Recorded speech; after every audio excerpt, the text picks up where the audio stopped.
Ngayon guys, magluto po ako ng chili chicken, sweet and sour. Ito na po yung mga sangkap na nilagay ko.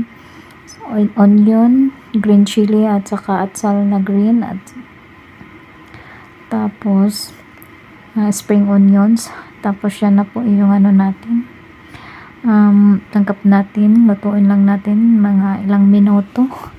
Tapos mikos-mikos lang natin yan. Tapos ilagay natin yung garlic at saka ginger dyan. Nahuli na.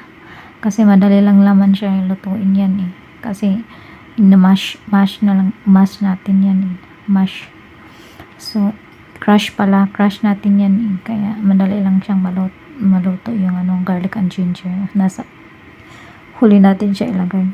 So, pagkatapos nyan, mikos-mikos lang natin yan. Stir lang natin para maluto yung sangkap natin. Hindi natin masyadong lutuin.